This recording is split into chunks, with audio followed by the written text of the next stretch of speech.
শিক্ষার্থীদের সঙ্গে সংঘর্ষে জড়ানো আনসার সদস্যদের তোলা হচ্ছে ঢাকার সিএমএম আদালতে। এ নিয়ে আরো জানাতে যোগ দিচ্ছেন সহকর্মী লিটন মাহমুদ। লিটন, কতজন আনসার সদস্যকে আদালতে আনা হয়েছে এবং তাদের বিরুদ্ধে কি কি অভিযোগ আনা হয়েছে বিস্তারিত জানাবেন।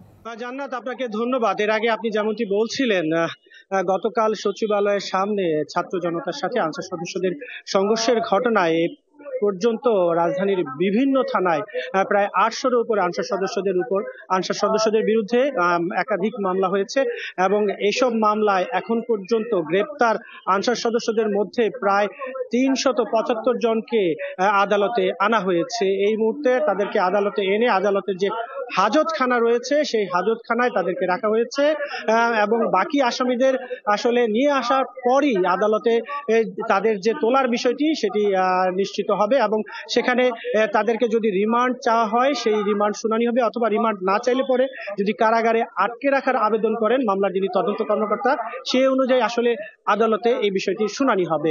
আমরা সে পর্যন্ত অপেক্ষা করছি। শুনানি শুরু হলেই আমরা এই বিষয়ে আরো বিস্তারিত জানাতে পারবো।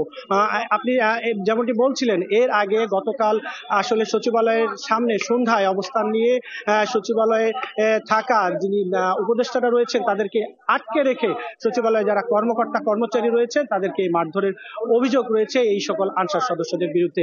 এবং এর পরপরই বৈষম্যবিরোধী ছাত্র আন্দোলনের একজন সমন্বয়ক ফেসবুকে এসে আসলে এই বিষয়টি নিয়ে সবাইকে সচিবালয়ের সামনে আসার আহ্বান করলে ছাত্ররা সেখানে ছুটে যান এবং আনসার সদস্যরা ছাত্রদের উপর গুলি ও ইট পাটকেল নিক্ষেপ করেন এবং এর পরপরই কিন্তু প্রায় ৩০ জন শিক্ষার্থী সেখানে আহত হয়। এই বিষয়ে আজকে আদালতে মামলা করা হয় এবং এই মামলার আসলে আজ একে একে আনসার সদস্যদের আদালতে আনা হচ্ছে। জান্নাত। লিটন, নিশ্চয়ই শুনানি শুরু হলে আপনার মাধ্যমে আমরা দর্শকদের জানাতে পারবো। ধন্যবাদ আমাদের সাথে যুক্ত হবার জন্য।